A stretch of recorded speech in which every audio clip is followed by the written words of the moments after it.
Good morning. I'm Julian Borda, and I want to welcome you to the first part of our September Adult Formation series at St. Paul, Ellis County.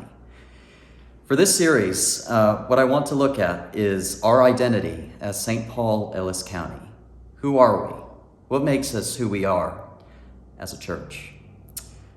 So I think there are four different important parts of who we are. We're a member of the Anglican Communion, the worldwide Anglican Communion.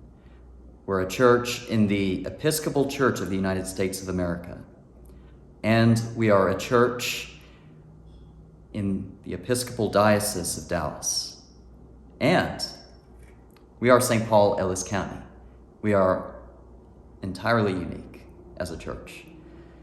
So first I want to talk about how the Anglican Communion shapes us, and what does it mean that we are an Anglican church and a part of the Anglican Communion. So first of all, what is the Anglican Communion? Well, it's a global network. It's a fellowship of churches all around the world. They are in 165 countries, all but a handful, and they are all connected by a common heritage under the Archbishop of Canterbury, Justin Welby. We're all very proud of being English. We're formed under the Archbishop of Canterbury. And you may not realize this, but we are the biggest Protestant denomination in the world. We're one of the largest Christian churches in the world, 85 million people. There are 41 different Anglican churches, and obviously the biggest one is the Church of England, and the Episcopal Church is the third oldest among them. So we'll get into that later. But you should be aware also that we are the first church that translated the Bible into English. We are the first church that ever worshiped in the English language, and actually almost every church in America owes us a unique debt in that regard. And say that we're also the first witness to the gospel in many parts of the world, including the American colonies. Jamestown was an Anglican colony, and that was the Christian witness there. In a lot of Africa and a lot of Asia, the first thing the native peoples ever heard of the gospel of Jesus Christ came from our church. And today, a lot of the world, that is how people know the gospel. In places like Nigeria, places like Hong Kong, places like Indonesia and Malaysia, it is us. It is us as the Church of England, as the heirs of the Church of England, who have witnessed to that presence. So what sets us apart from other churches?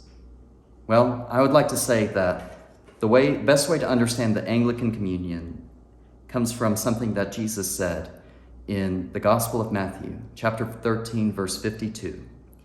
Every scribe who has been trained for the kingdom of heaven is like a master of a house who brings out of his treasure what is new and what is old. What does that mean?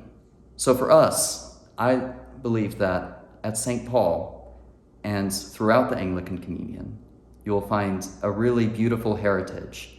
You will find both things that are very traditional and very old, because we are an ancient church. We have bishops who can trace back their authority, can trace back their selection all the way back to the apostles, and thus to Jesus Christ.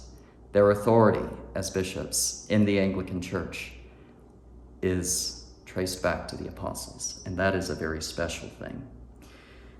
I can tell you too that we can trace our way back to churches that have been around for over 1,500 years.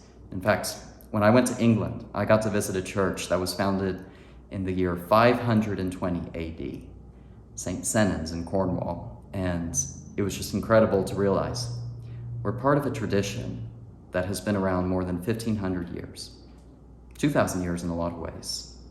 And that's reflected also in our liturgy, in the way we worship, in the words we say, the Lord's Prayer, in the communion that we do, in the sacraments that we have, in baptism.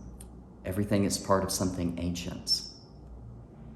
And at the same time, we're a church that has been performing, a church that has changed things and has sought to worship God and to witness to his gospel in fresh ways.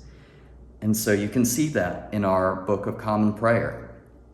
One of the most revolutionary things it said is, we must worship in a language understanded of the people. We must speak in English. We must worship in English.